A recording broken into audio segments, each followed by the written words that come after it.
JFB umur 55 tahun,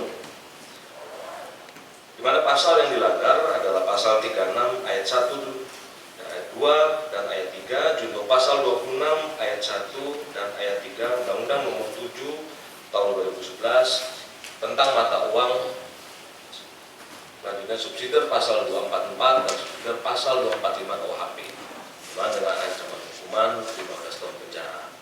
Tempat kejadian di wilayah hukum Polsek Kelapa 5, Polres Kelapa 4.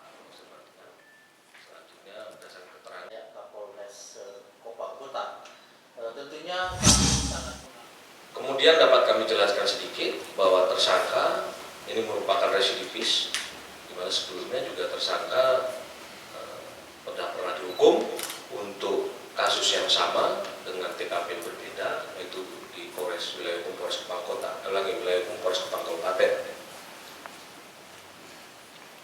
Pada saat diamankan, tersangka didapati beberapa barang bukti dan tersangka beliau residivis. Di sini beliau sangat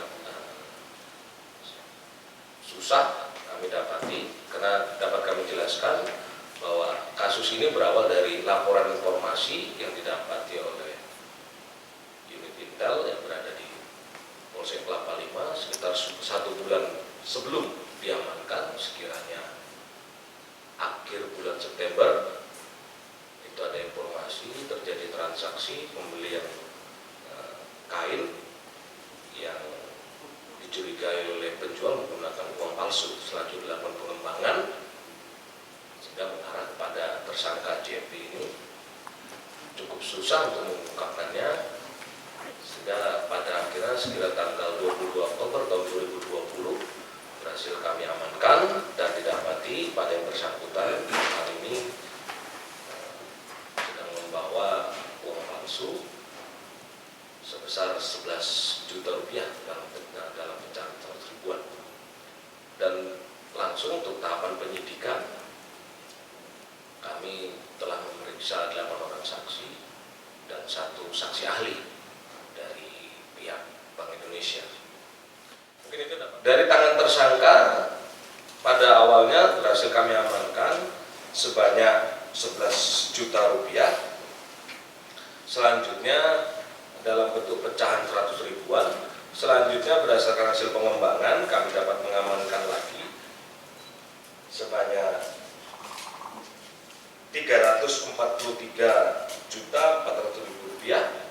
Ini pengembangan di mana kami dapati untuk barang bukti yang terakhir.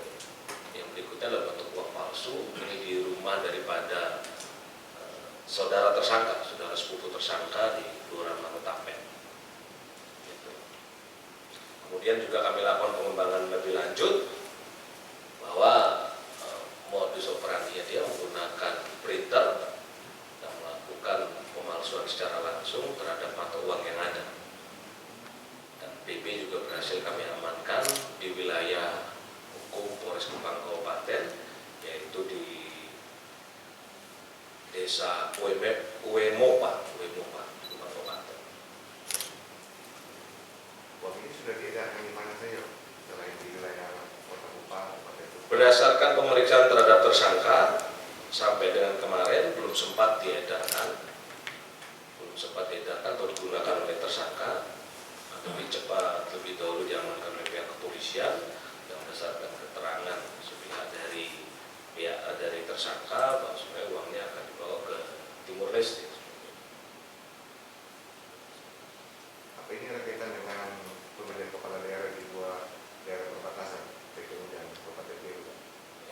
Sampai dengan saat ini hal itu masih dalam lidik kami, dan ini tidak menutup kemungkinan apabila ditemukan bukti-bukti ataupun saksi lanjutan, hal ini masih akan dapat kami berkembang lebih lanjut. Kalau pekerjaan tersangkanya apa kemudian, dan dia belajar dari mana sampai bisa produksi begini banyak uang palsu? Pekerjaan tersangka di sini berdasarkan keterangan diberikan kepada kami, dia adalah petani. Beliau petani, kemudian untuk belajar dia di sini tidak ada yang mengajarkan berdasarkan keterangan beliau, tapi dilakukannya secara otodidak, yaitu menggunakan absorb langsung sebagai saat ini di hadapan rekan-rekan sekalian. Di Nusa Tenggara Timur, kami memiliki data di Bank Indonesia, rata-rata biasanya setahun itu hanya sekitar antara 300 sampai 500 lembar setahunnya. Jadi sangat sedikit sebenarnya. Tapi ini jumlah penangkapan yang luar biasa besar, dan ini merupakan momentum yang sangat tepat sebenarnya kita melakukan penegakan hukum. Nah, di 2020 ini 181 lembar dari bulan Januari sampai dengan bulan Oktober ini.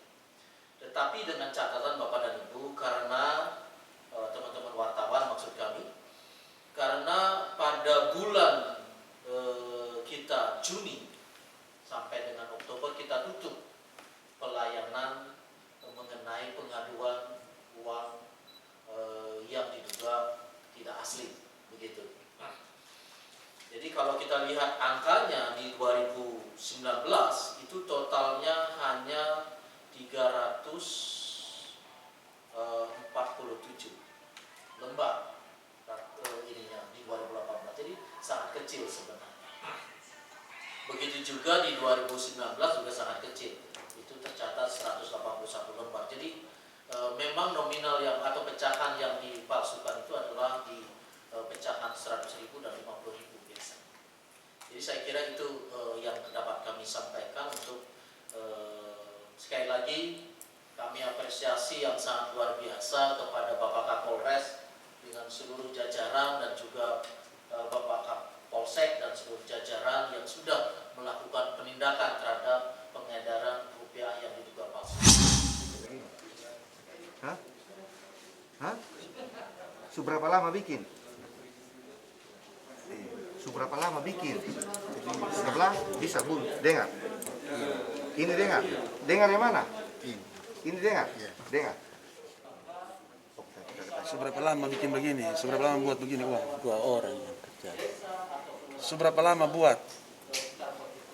Sudah dari kapan buat cetak uang ini? Ya Bapak. Sudah dari kapan? Sudah dari kapan cetak? Ini uang dari Seberapa lama? Seberapa lama ini? Woi, sudah kapan lu bikin? dari bulan Desember. Bulan berapa? September. Bulan September. Iya. Tahun? Tahun 2020. Tahun 2020. September berarti? September. Lu subahin uang pi mana sah? Subawa uang pi mana saja? Ya Bapak, Subawa uang pi mana saja? kami Bapak antar saya di OMOV Bapak. Antar saya uang di OMOV 2 kali, 1 kali di sore Bapak.